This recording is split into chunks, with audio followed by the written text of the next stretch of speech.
I want to welcome everybody to another PPHM Connection Cast. I'm going to try to get through this quick. So we've got a big exhibit, and it's exciting, so if you can't understand me, I'm sorry.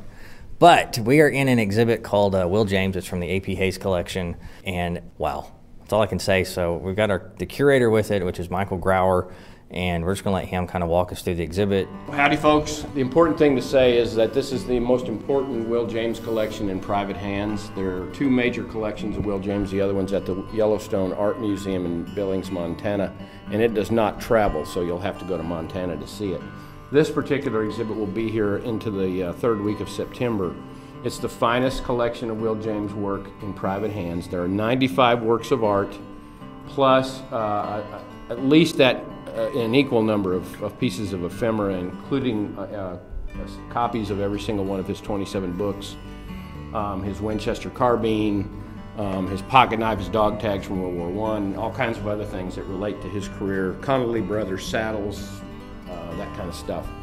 So if you're into cowboy art, and we do know that cowboys in particular, cowmen and ranchmen, appreciate Will James because he got it right, because he truly lived he walked the walk, and he talked the talk, and his writing is exemplary, but the artwork is simply stunning. He's just a master at what he did. He did very few paintings, relying almost exclusively on drawings, and we learned on Saturday that he worked almost always in carbon pencil, sometimes in pen and ink, and that's what you see in the exhibit. There are a handful of oils, very fine, one of which is on the cover of the Cattleman magazine, reproduced on the cover of the Cattleman magazine in early going, called A Healer in the Slack, which is just dynamic.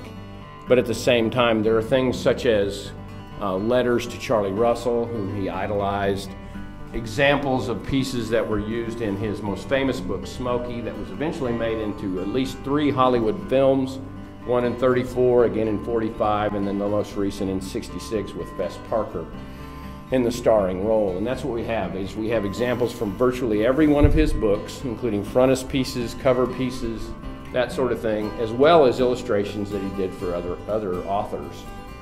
He illustrated 5 other books for other authors, as well as magazine stories in True West, and in many of the pulps. And that's what you see as his mastery of the particular medium. But the nice thing is we get to learn about Will James as a person and as a cowboy through related artifacts, such as batwing shaps, some Angora shaps, some woolies, for example. Firearms are in the exhibit, both grass and rawhide ropes, just about every piece of cowboy gear, including a Kelly Brothers bit from Dalhart, Texas, and some McChesney spurs from Nocona, Texas, type of things that Will James wore. If cowboys are your deal, then you need to come check out this exhibit. In addition to the artifacts, Mr. Hayes and his wife have collected an enormous archive of photographs related to Will James, not just photographs of him, but movie stills from the Hollywood productions of the various movies, not just Smokey, but Sand, Lone Cowboy. There's a great photograph of Will James with Randolph Scott,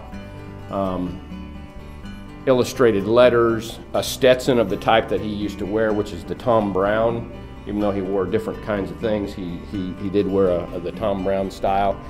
It's just massive in scope. I mean, it really is. And well, you know, the cool thing is that Will James was, and he not only walked the walk as a cowboy, but he was a true Old West character, because we learned on Saturday that Will James is not his name, not his real name. That's actually an alias that he assumed after he got in a knife fight up in Saskatchewan or Alberta and was jailed because he stabbed a guy. Thought the guy died. He breaks out of jail and then comes to the United States and changes his name to Will James. Eventually the guy survived, but he also got arrested for cattle rustling in Nevada and was sent to prison for 1.5 years. Eventually he settled into rodeo until injuries forced him out of rodeo, but he did continue to work at dude ranches and as a stuntman in Hollywood for a time, and then finally turned to literature and art as his sole career.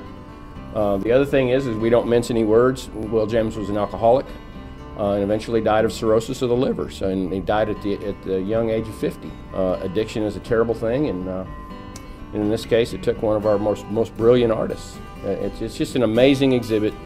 It's worth coming to see because it's a nice complement to the sports exhibit because of Will James' interest in rodeo. Right. So they dovetail nicely one into the other.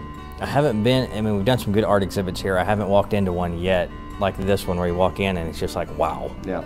I mean, it just really just kind of floors you when you stop in, and you really just stop before you even take a step in and just have to try to take it all in immediately and figure out what the heck am I going to look at first. Yeah, and the cool thing is that because he was such a prolific writer, many people grew up with Will James stories.